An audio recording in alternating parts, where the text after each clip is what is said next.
What's up, everybody? Tyson Ross. Let's talk Jets. What a game.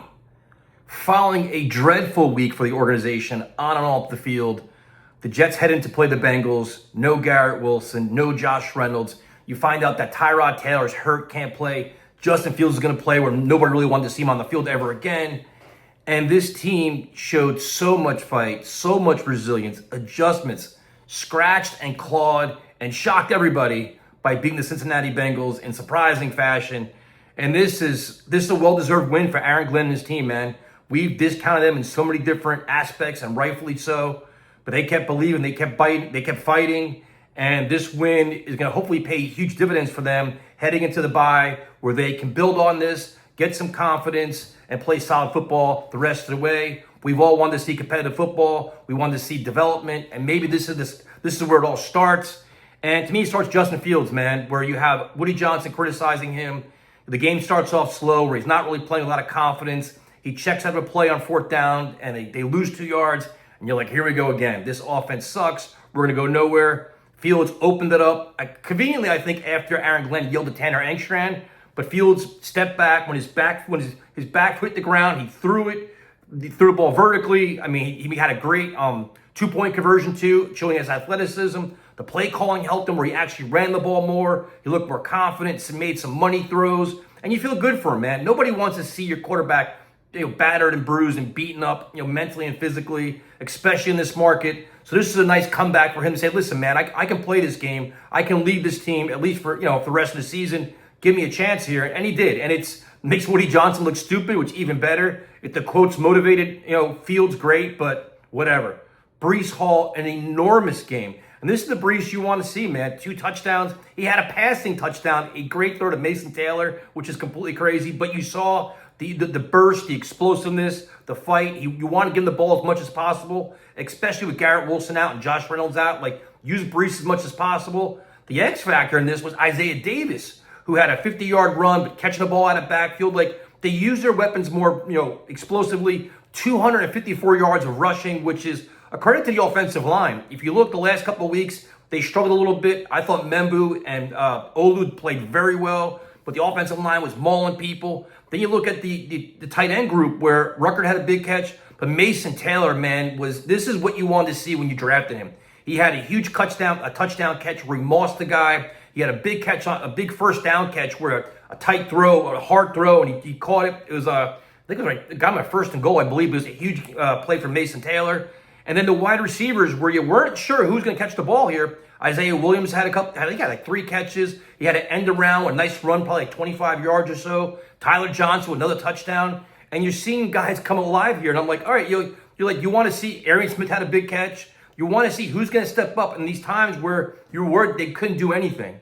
And the New York Jets offense, listen to this, 502 yards of total offense, which is absurd. Absolutely absurd for this team, especially considering all the pieces they're missing and the quarterback and everything else we've been questioning. I think special teams where Isaiah Williams had a big role here.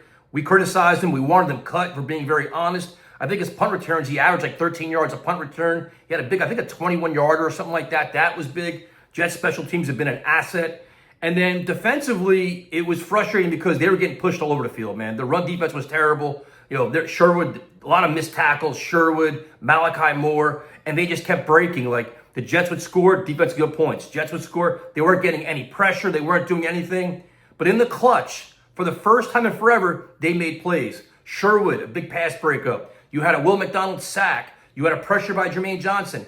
And they just kept, and I think A.Z. Thomas, all things considered, he played well. It's like, and Brandon Stevens too. They had T. Higgins had 1 touchdown. I think Jamar Chase had 12 catches, 91 yards. They gave a lot against the run, but the pass, they were very competitive considering that Sauce wasn't in there, right?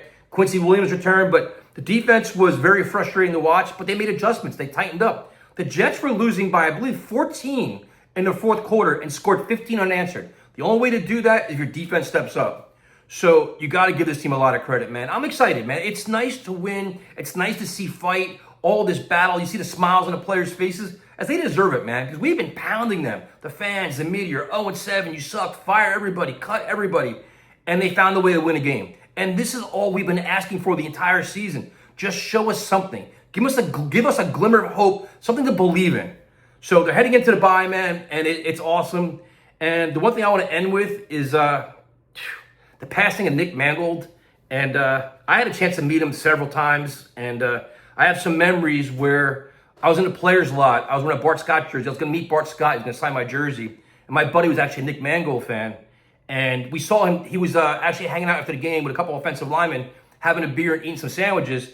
So we walked up late and said, hey, excuse me, Nick, can we get this jersey signed? He's like, absolutely. So he signed it. We started walking away. He's like, you guys want a beer? You want to hang out? Like, we're not like, we're like, what? And he did. He actually hung out with us. We stayed for like 15 minutes. We talked. We didn't eat their food, but we had a beer with him. And it was like, he was so genuine and so cool and so nice. He's a great man, a great ambassador for the Jets organization, a father. I mean, this is just brutal, man. It is heartbreaking. And I hope they retire his jersey. So they do something more for him, man, because he truly loved the fans. He truly embraced being a New York Jet. He loved being a Jet, man. He bled green and white. And this was so shocking and sad. And like when I heard it, my heart just broke. Because like I said, I've talked to him. I've been to events with him. It's just, he was such a good, he came to tailgates, man, to check out barbecues and stuff. Like, he was really all about the fans and embracing the experience. And to hear the news today just shattered me, man. I kind of went silent for a while because I'm like, you just got to remember him and just send thoughts and prayers to his family. And I have an idea of something I want to do to help raise money for his family and to donate to his cause. So I'll probably announce that in the next couple of days. But that's it. So hard to end like that, but have a good day.